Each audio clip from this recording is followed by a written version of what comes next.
Nederland. Een schitterend land. Het land van onze voorouders. Het land. This is the election campaign video of the far-right Dutch Freedom Party. Ons enige vaderland. Unsurprisingly, they believe in freedom, independence and the future. Van onze onafhankelijkheid. On Brexit, they say the British did it, and the Americans did it too. Mark Rutte.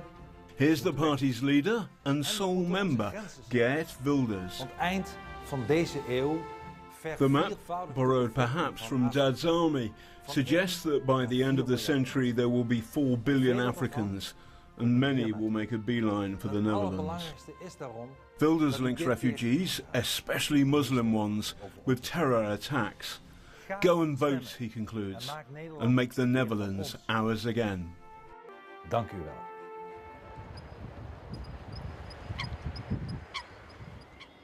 Wilders is a hard man to track down, but if you go down to the Dutch Parliament, you might be in for a big surprise.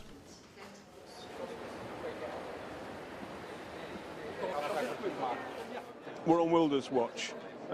The great man's got to come down those stairs, through here, into the chamber, and that's our one chance to have a natter with him. Mr. Wilders, you're from BBC Newsnight. Are you going to do to Holland what Mr. Trump is doing to America? Well, you know, I am no Mr. Trump. I'm my own man and my own party in my own country. But indeed, there is what I call a patriotic spring going on. We saw the beginning of it with Brexit, that even though the political elite was making sure that the people were afraid to vote in favor of leaving the European Union. And the people did, in the majority. We saw in the United States that despite all the rhetoric of the elite, Mr. Trump won the election. I hope I can repeat the same thing, because once again, the people want to be in charge again. It's not only America first, it's also Holland first, and that's what I try to accomplish. Some people say that you're a bit of a fascist, though. Some people say that. Well, don't listen to those people. Some of them, but it's totally untrue. Wilders' hostility to Islam has led to death threats, so he's guarded by the police around the clock.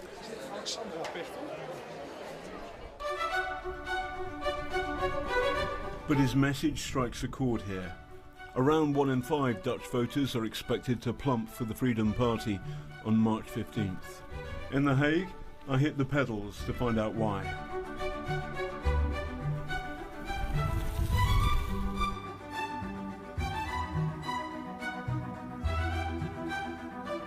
The Valentine's Day tat was out, but love was in short supply. Geert Wilders, you're going to vote for him? Yes. The blonde one? Yes. Why are you going to vote for him? Because I'm fed up with all those mumbo-jumbo talking in the government, and it doesn't work anything. They say, look what we have done, what we have done. There's a lot of people who have not enough money to get around. When I was young, Holland was the most open and tolerant society. Yes. Something's changed. Why is that? Because we have a small country, and then there's an explosion of people. Too many children, too many people who, yeah, they have to help him, but it's full. We are full. You understand? He's looking where the people are angry about, and he's saying exactly what they want to hear.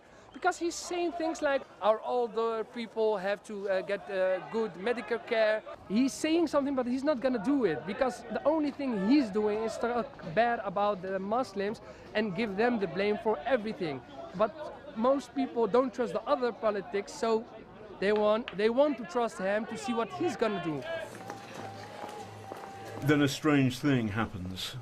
Wilders must have liked my robust approach, as I get a phone call inviting me for a formal interview. Hello. Geert Wilders, when did you last go for a walk on your own? On my own? Well, that's something like, wow, 12, 13 years ago. All on my own, drive a car, go do some shopping, or empty my own mailbox at home. Being at my own home is more than 12 years ago, unfortunately. I'm on the death list from Well, Al-Qaeda, Taliban, many of that kind of organizations. What's the biggest cause by terror of the loss of Dutch lives in the last few years? Well, we were lucky to not have the kind of attacks that, for instance, Germany, Belgium, France, even the United Kingdom with the London attacks had. I was thinking about MH17. Sorry, there?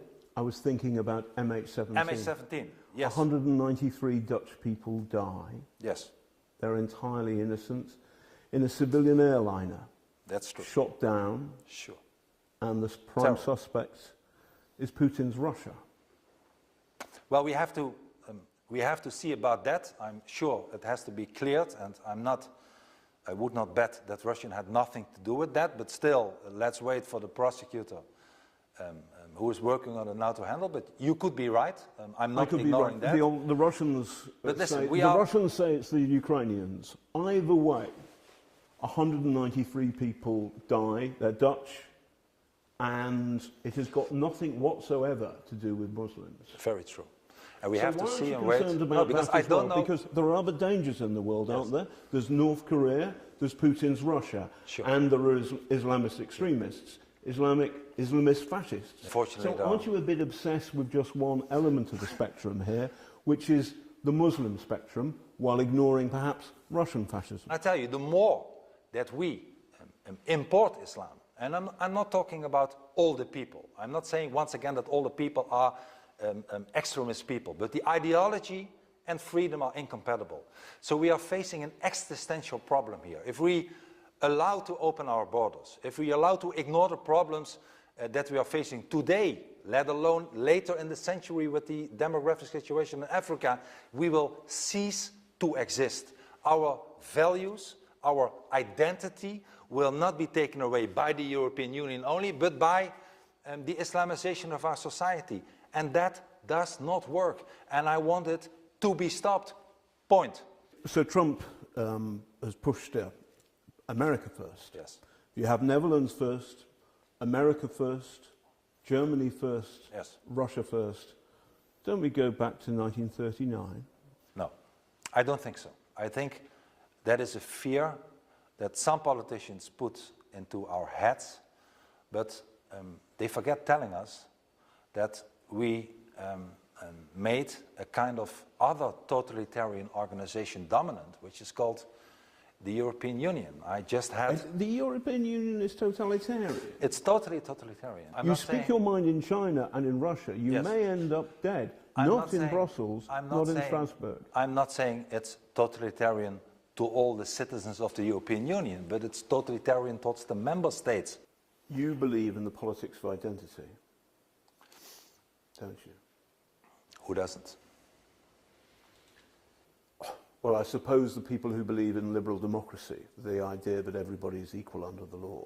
It's a different way of looking at the world. People are equal. Ideologies, values are not equal. Religions are not equal. And what I told you before, the cultural relativists, people who believe that all cultures are equal, are the proof of the biggest disease Europe faced in the last decades. Cultural relativists who say Islamic culture is the same as Christianity, allow them and don't demand from them to integrate and to assimilate. This is the worst thing that has happened to us. Many Dutch find his views not just repellent but dangerous. So will Geert Wilders take power on March 15th? Probably not, as the mainstream parties will do their best to block him. But there's no doubting this man is changing what was once the most liberal country in Europe into something quite different.